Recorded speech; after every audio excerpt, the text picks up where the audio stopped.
All right, so we got episode 1 of Quarantine Christians Reigniting the Faith with King Chav as he explains himself a holy bar spitter. 3, 2, 1, here we go.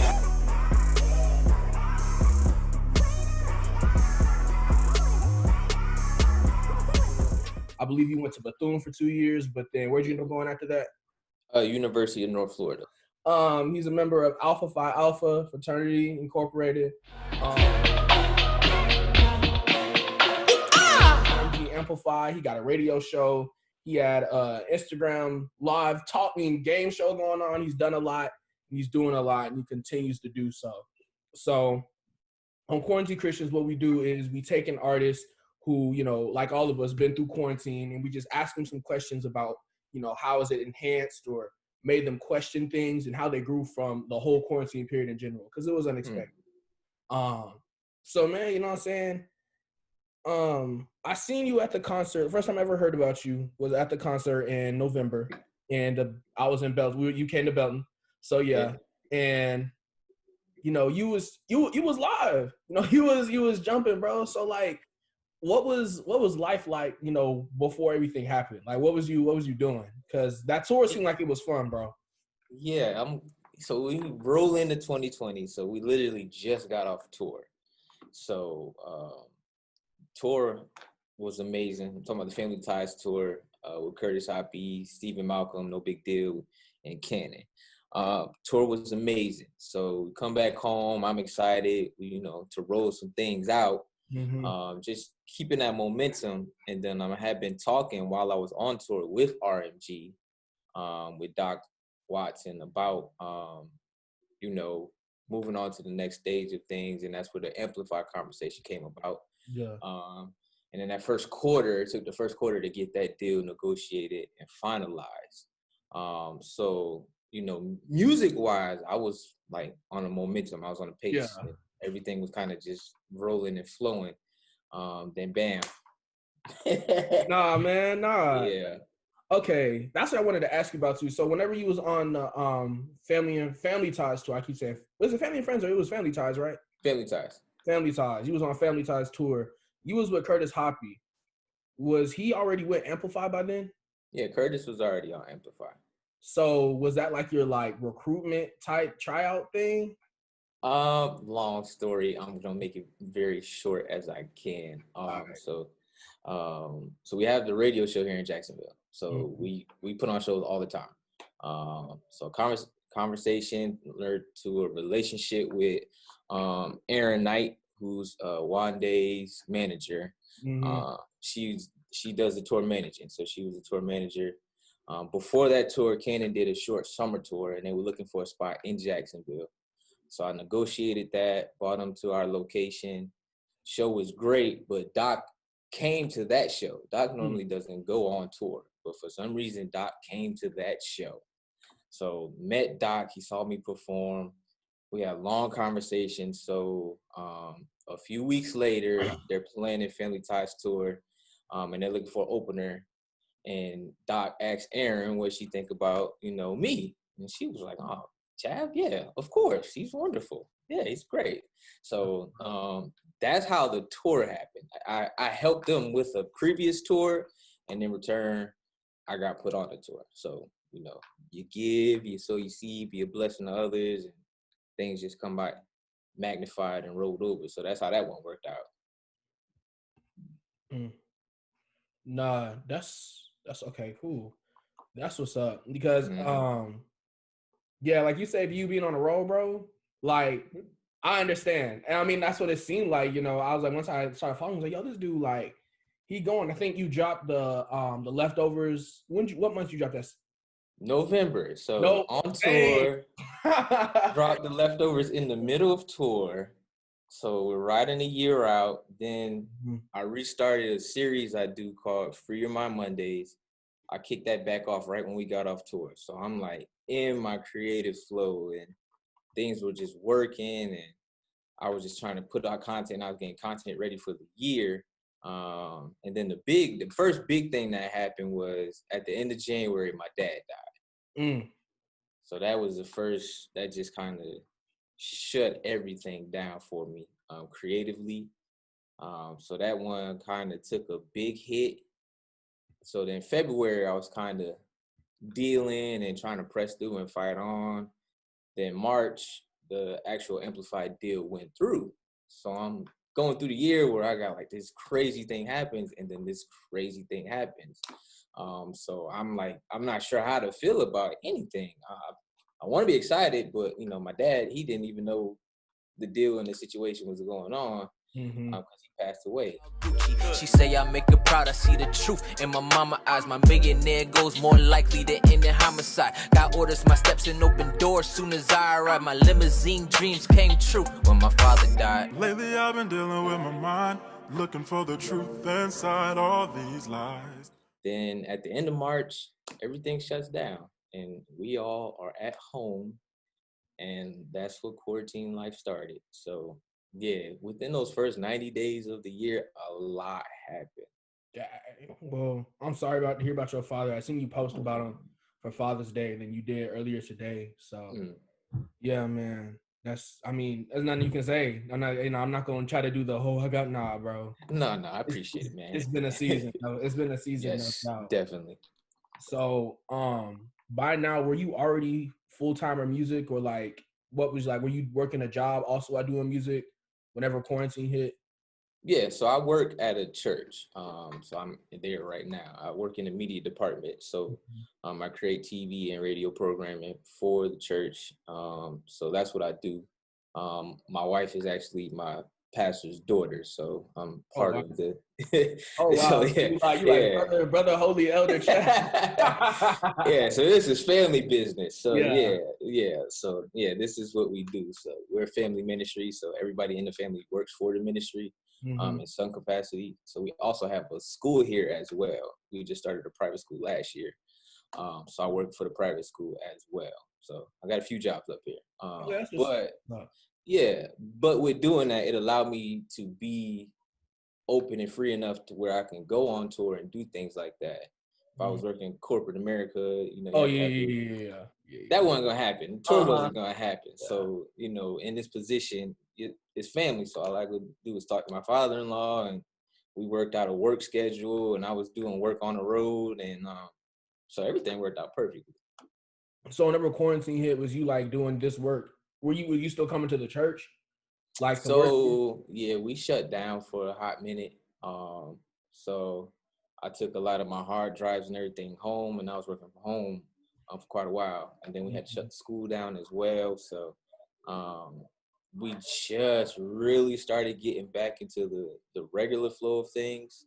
I'm not sure what it is in everybody else's state, but in Florida, y'all watching the news probably laughing because Florida's pretty lenient.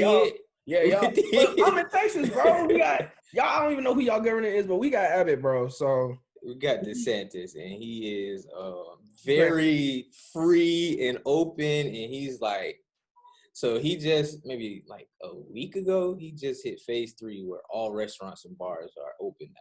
So we don't have restrictions. That's funny. Nah, but we in Texas, we called it red light, green light. That's what he doing. He like, you know, I don't know. My parents both work in the education system, so seeing them go back to school, I was like, come on, y'all. And that's, you know, if something happens, like, that's on y'all. Like, don't get mad. Like, if something happens to my parents get sick, like, I'm on y'all, basically, because that's y'all. But yeah, bro. I mean, Texas and Florida hand in hand with that foolishness. Hand in hand, man. Yes. Unfortunately, but you know, that's just how the cookie crumbles.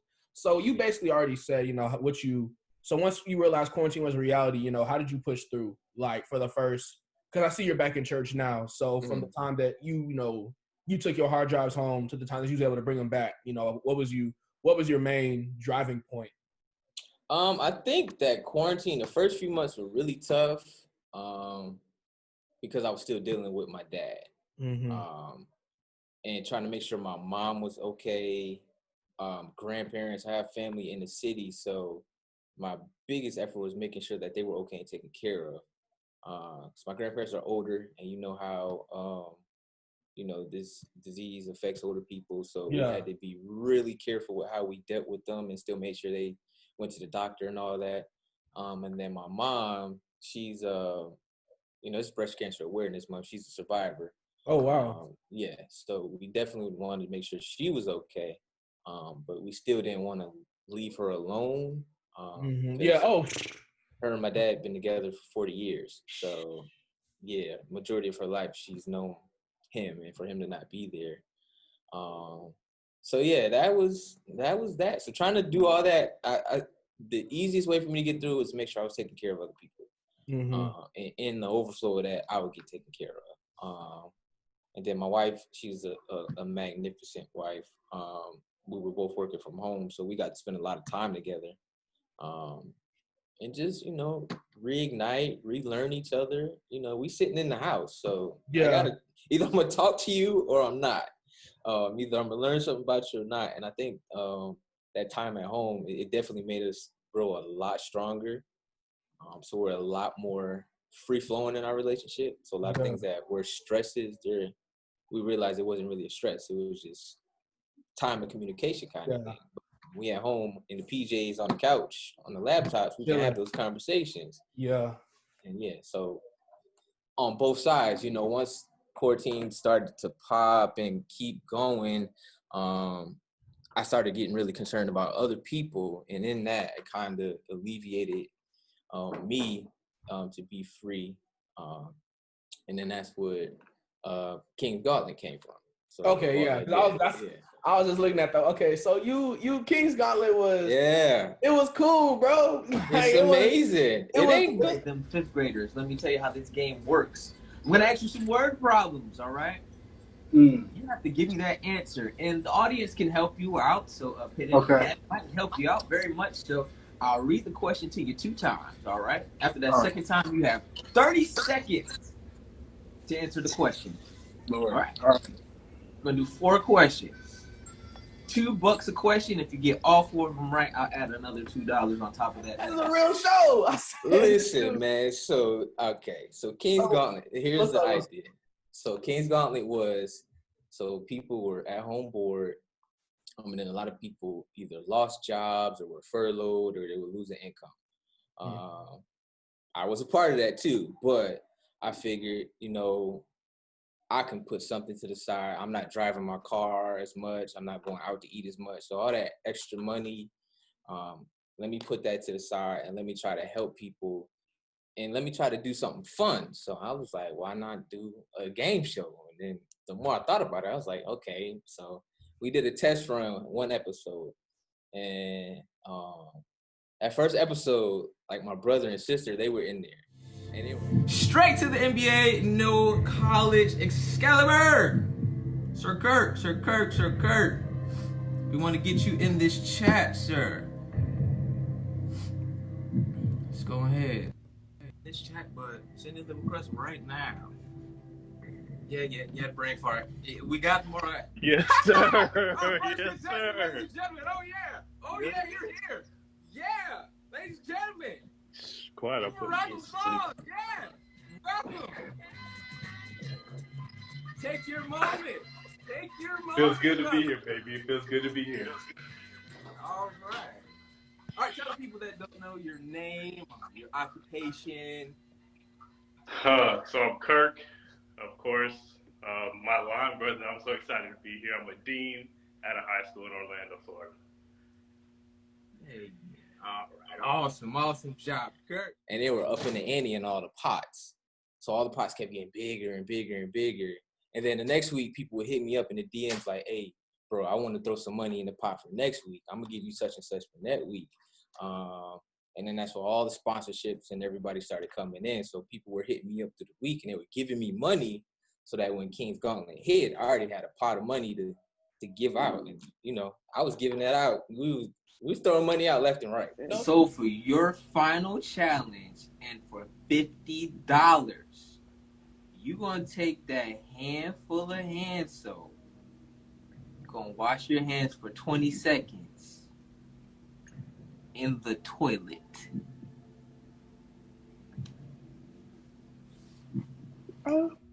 A few moments later.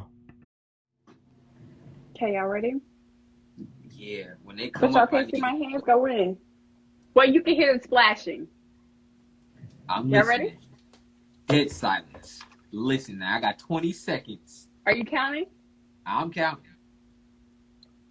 Oh, she sat on the floor. But y'all, all right, ready? No, y'all can't see? That's a better angle here, huh? Okay. Dee Dee is a treacherous one. Y'all ready? You counting? As soon as you go in, I'm counting. Oh, there we go. You got to keep going. You got to keep going. Got to keep going. You got My 10 ancestors seconds. would do this, so you know what? It's all good. You got 5, 4, 3, 2, 1.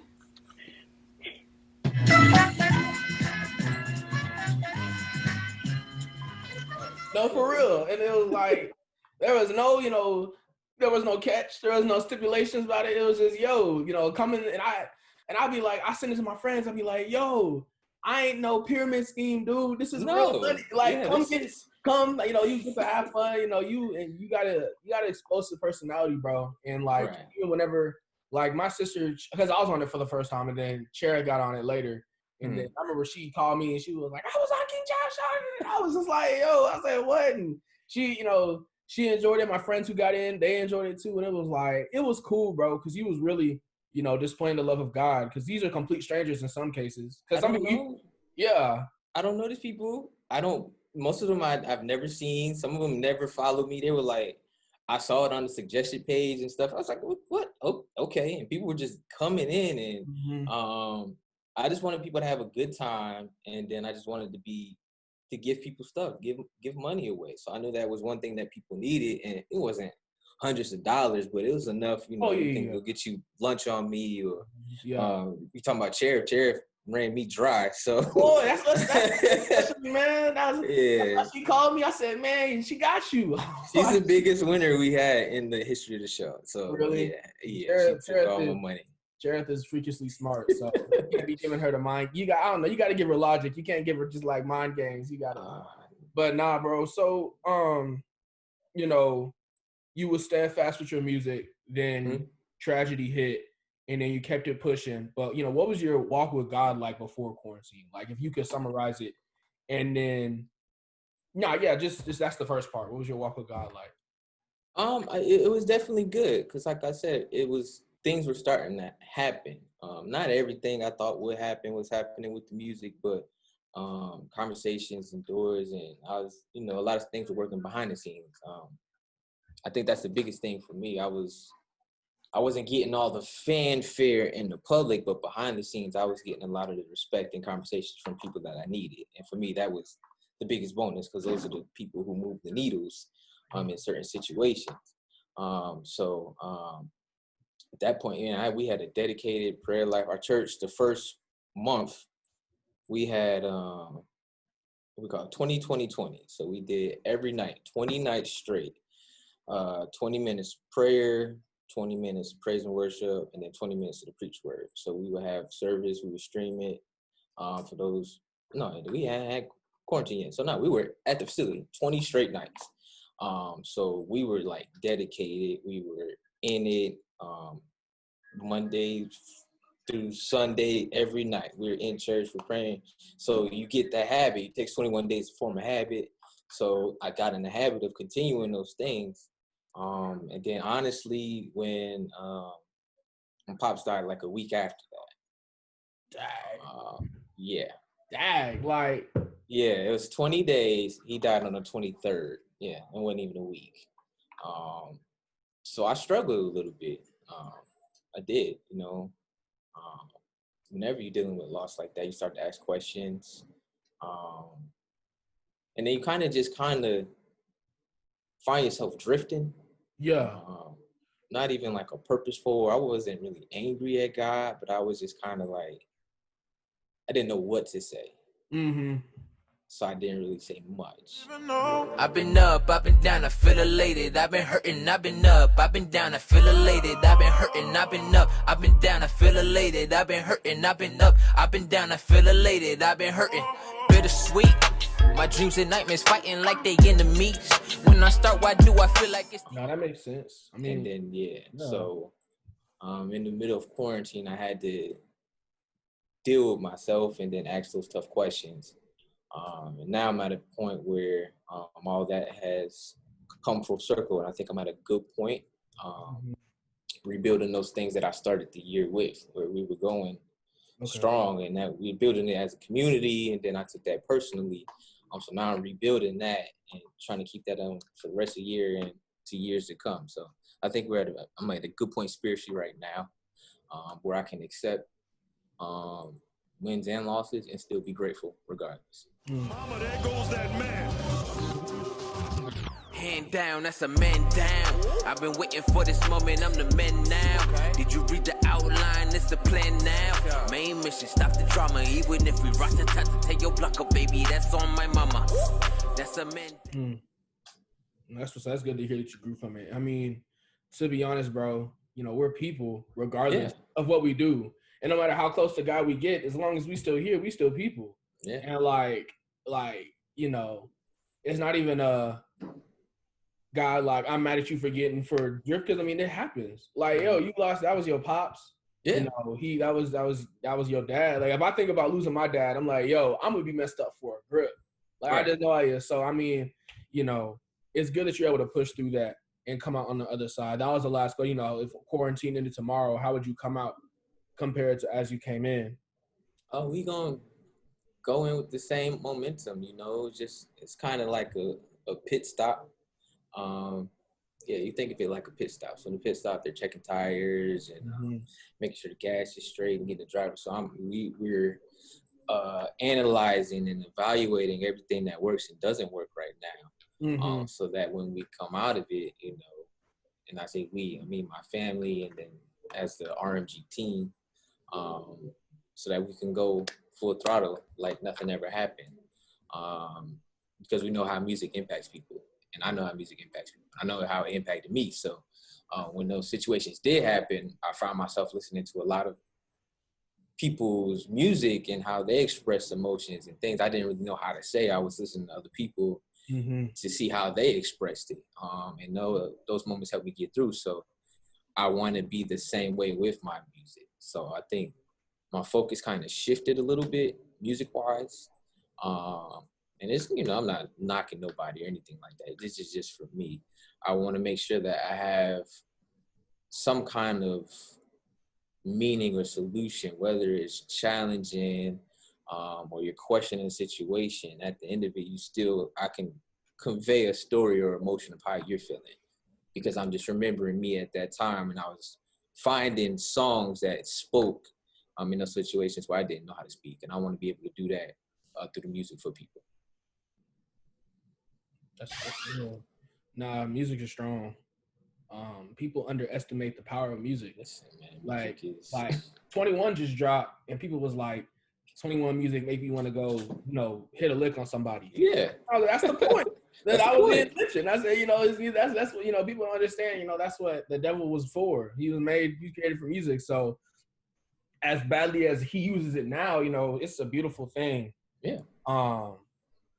This is like my last it's my last bonus question kind of thing. But so we was all inside. So I started fasting in April. That's how I kind of got through quarantine. That's how I got myself together.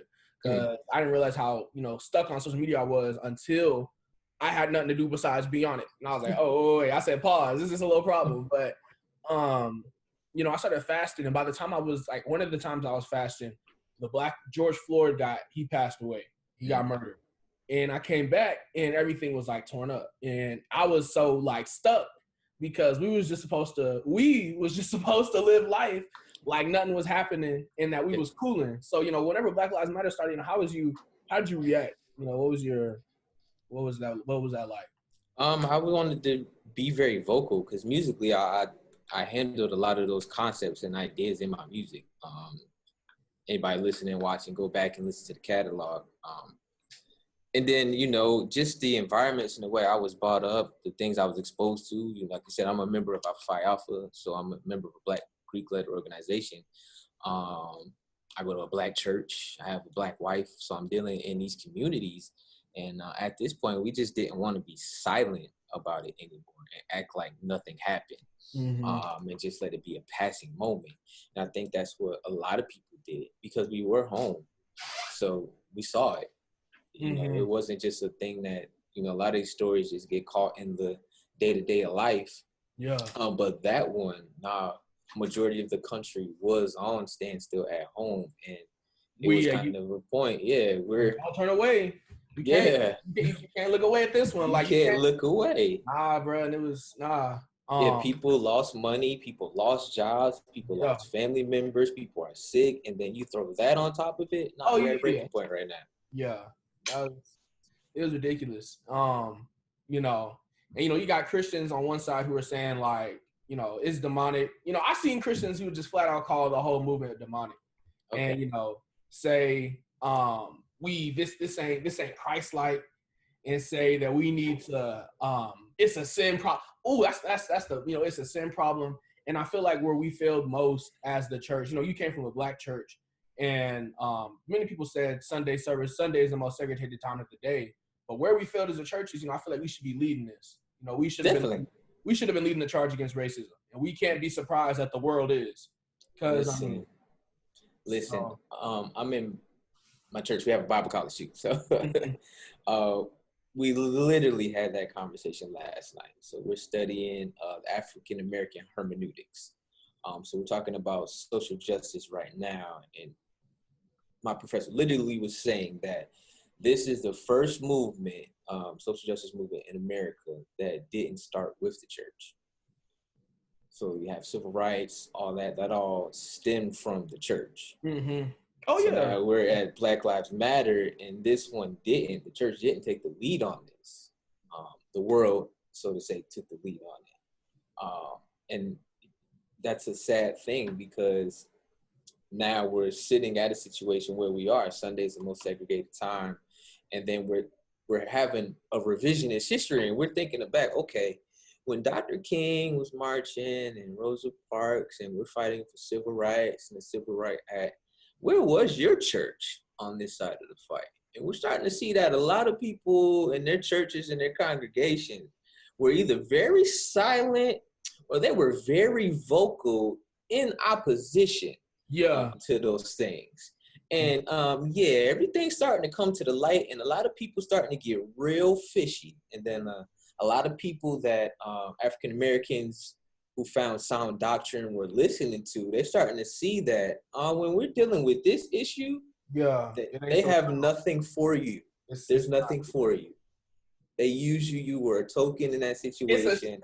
It's a shame. It's a complete shame. That's what people say. You know, you meet your heroes and then you wish you never met them. And a lot of people are meeting their heroes, and it's becoming real ugly right now. Mm-hmm. You know, I was talking to my dad about that, and he was, you know, saying,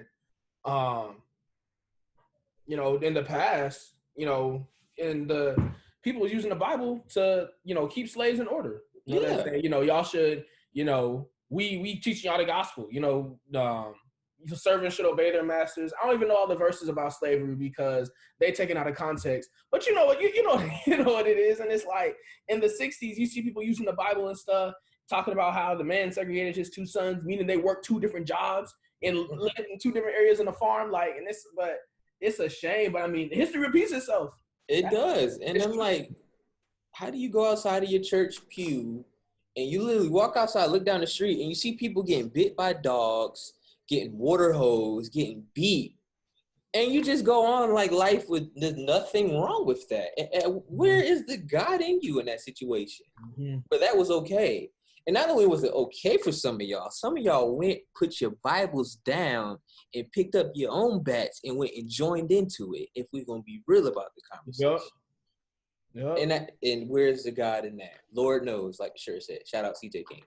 Homie, I got this. Came flying and soul first like a drop kick. Came back so God, so even if you rich, you can't stop this. Some homies making statements, some homies solid as payment, but we feeling underrated. Time for some rearrangement. Understand, I abide by the scriptures in your churches, saying our Father and follow it up with control verses. Consistently, I've been telling you that God got me and I stay low. You ain't know where I was working like Tommy. Ain't wanna give my credit.